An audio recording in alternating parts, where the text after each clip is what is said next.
Hello, Matt. How are you doing? I'm good, thanks, mate. You? Yeah, I've just been looking at your videos, mate, Right, okay. and Right, you're really struggling with that dog, aren't you? Really? right, okay. Right. This is why I send you the video, sort of like, what I'm doing wrong, or if anything, if I'm doing right, or what, Lee. Yeah. I mean, as soon as you put the video on, instantly, I could see fault with it straight away. And I have to be honest with you and straightforward with you and say it the way it is. And I've been watching some wonderful videos lately and some weird videos lately. Yeah. And as soon as you cast the dog off, you never ask the dog to sit, Matt. Right, okay. Now, is that important to you or not? Um, it's just little things back, really. That's the sort of pointers I need to get from you. Um, Yeah, but what I'm saying is, it's to some people it's not important. The dog's with you. I can see he's with you, but when you yeah, cast him off, you cast him off from all 4 feet standing next to you. You didn't say right, sit first and then just wait a couple of seconds, then cast him off. You cast him off from a standing position, and then when you stopped him yeah, at one point, he parked his arse lovely, and then the next time you cast him off, he was in the all standing position. The problem is the next move on is I'm going to chase that bird or I'm going to move towards the bird. If that was competition, you would be in trouble. Now, don't get me wrong. If you watch some competition, especially open stakes, when dogs have got experience, if you blow the stop whistle and the dog stops out there, some people are quite happy with that as long as it goes in the direction they ask it to. And the judge isn't yeah, going to knock you if the dog's not parking its arse on the floor completely. But at the end of the day, I would rather see that dog parking his arse, especially with the hunting he's got. Um, so, so do you feel a little bit sort of cheesed off that I've critiqued it and said it the way it is, or would you rather have it the way it is? No, I want it the way it is. Right. so I can learn from it. Otherwise, we're just sort of. Yeah. So let me just say this, Matt. Right. It was refreshing watching that video of you and that dog. It was fantastic. That was the only thing I could pull you on. The rest of it was absolutely fantastic. Right. You and the dog have got a good bond. I can see it.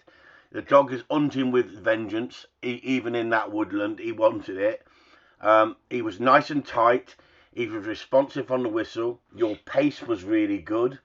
Everything about that video, I was just so chuffed. And why? Because he's my breeding. You know, I did the early stage training for you, and Yeah.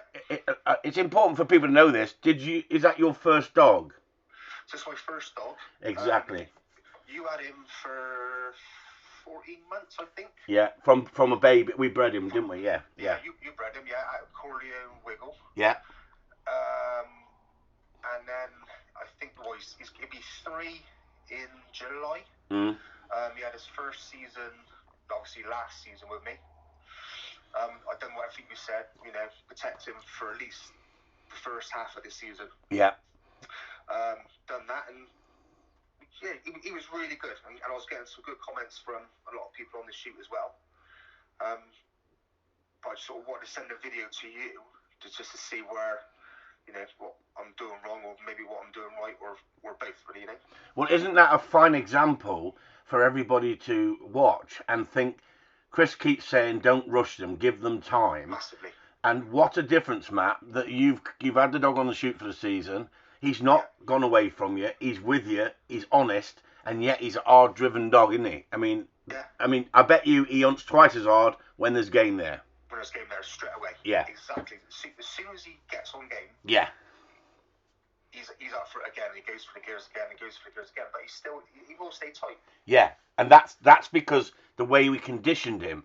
Where you see so many people showing me videos where the dog's taking in too much ground at a young age, and then Yeah, they wonder how are they going to get them back, and they can't get them back. So I thank you for sending this video in.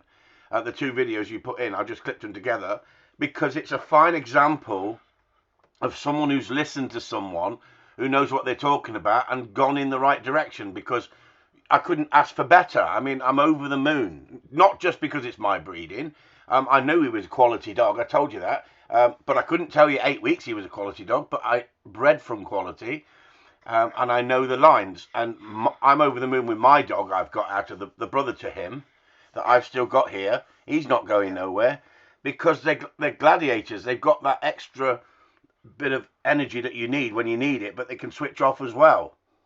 Like I said, going back to one of the main things you said to me is not to rush the dog. Yeah. At a young age, and also when he's coming to fully trained as well, you still wrap him up in a little bit of cotton wool. Don't put him into too many birds and put him into a situation where just totally blow his brain. If you're going for a drive and there's lots of birds, Yeah. Just have a bit of, don't let him go gun ho to just blow his brains. That's it, because at the end of the day, I as a trainer, it's my job to train the dog. It's your job to then keep the dog to that standard, or finish him off and take him to the next levels in the direction you want to go. Because in that period of what I would say, I have a dog in for training and it's 20 weeks I've got to put into a dog, that's fine, but that's a customer's dog that's roughly 9 to 10 months of age when they come to me, and normally they've got problems, where you didn't have any problems in him because he wasn't allowed to get problems. And yet he was very immature when you had him, without fail, because he now needed the experience out in the field. So that's what you've done, but you've nurtured him. You've not put him in situations for him to boil over, and you'll have a far better dog now for the rest of your life. I mean, that dog now at 3 is what I say is quality, now ready for the real world out there, Yeah. And you should have some real good fun with him now, Matt. Yeah, it is. What we've done is when you didn't put a stop whistle on until, was he about 12 months? Yeah, 12 months. Yeah. Yeah, and it's sort of going back to that. Yeah. Back to the same thing we were saying, is slowly catch your monkey sort of thing. And it's worked. It's done really well, and I'm going at him and having great fun together, mate. Do you shoot over him? Yes. So he's on the peg with you with a gun? Yep, so he'll stand on the peg with me with a gun. Yeah. He hasn't once run in. Yeah. And he'll sit there and he won't move, there's no noise, he just sit there. Yeah. And that's the whole point, because my dog hasn't sat on the peg with a gun, because I'm not a gun on a shoot. I go beating, I go picking up, but I go rough shooting. So I've rough shot over mine. Have you rough shot over yours yet? No. Rough shot. It's all driven. Yeah, all driven for you. So do you beat and then stand gun, or do you just stand gun? Yeah, so we're walk 1, stand 1. Yeah, thought so. Yeah. So we're beat 3 times, and then we're stand 3 times. Yeah. So the good thing about if you work him hard for one drive, yeah, he'll get a breather and stand on the peg with me. Yeah, because he's blowing when he hunts, doesn't he? Because he hunts so hard. Yes, exactly that. So he is getting his breather on the peg with me. And yeah. Like I said, not once did he run in. But that sort of dog, Matt, excites me. That's my sort of dog. And, not everybody wants a hunting machine like he is. But if you're a rough shooter and you haven't got a lot of game, you want a dog like that. Right. And what he will do, he will learn to pace himself. If you went out all afternoon, he'd have to learn to pace himself because he's got that extra drive. So he'll learn to slow down a little bit, but still have that drive. And once he gets on game, you'll know instantly, because that drive will go back up. What happens is a lot of dogs will plodder around and you can't even see when they're on game, because they're just going at the same pace, where he will go up the gears because he will have to learn to pace himself a little bit more if you took him out rough shooting for a few hours. But what you're doing, you're conditioning him like a trial dog, if you think about it. You're going on a drive, you're doing one drive, and then you're going and standing by the gun and giving him a break. So you're doing the best of both worlds, because you're giving him the experience of sitting at peg, but you're also giving him the beating line, flush and stop, flush and stop. Then when you bring the two together, it works fantastic. I think it helps with more on the peg, because you do a drive, say you do a drive, and I'll be working him for 15-20 minutes, say. Yeah. And then he'll be blowing. Yeah. So then when he comes and sits on the peg, maybe that's helping me a little bit as well, because he isn't so anxious to get out there and work again, so he's getting a breather. Yeah. Then I'll shoot, and then he's ready to work again. Do you ever... Sorry, go on. So if I was rough shooting over him, and then you're working for hours and hours, you can see the difference what it would be. Yeah. By him being flat out, like you said, for a lot longer time rather than a spell Yeah. of 15 to 20 minutes like a trial dog would be. Yeah. One word of warning, with a dog like him, if you're hunting him during the summer, don't hunt him when it's very hot. No, yeah, that's right. Yeah. Because he'll blow himself up so fast with the drive he's got that within 10-15 minutes he'll be panting his head off, and if you haven't got water, you can do damage to him, like, you know. Yeah, so I only take them out on like an overcast day in the summer. That's it. Yeah. And I've always, when I got my game bag, I've always got some water in there anyway. But Yeah. like I said, I remember you telling me all this when I come down and got him. Yeah. But no, it's brilliant, mate. I'm really pleased with him. Well, I'm absolutely over the moon with the standard you've kept him, and the bond you've got with him, and how he wants to work for you, and it's a pleasure to watch those videos, and thanks very much indeed, and thanks for letting everyone know, because people will enjoy this video, because there's a mixture of videos going up with people with not a lot of experience, people with experience, and it's nice to see someone who's taken a dog on that's been trained, but keeping to that standard, and then putting the extra into the dog to get out of the dog what they want. So I say well done to you. I mean, top man, well done. Thanks, Chris. Appreciate that, mate. All right, look after yourselves, stay safe. And you, mate. And I'll put that video up today. Cheers, boy. Bye-bye. Cheers, mate. Bye.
Where's he?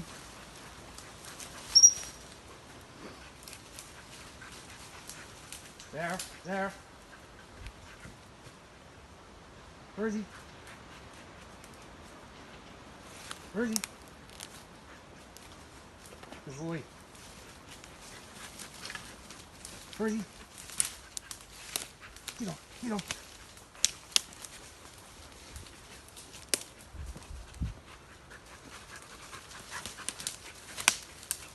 Good lad.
There.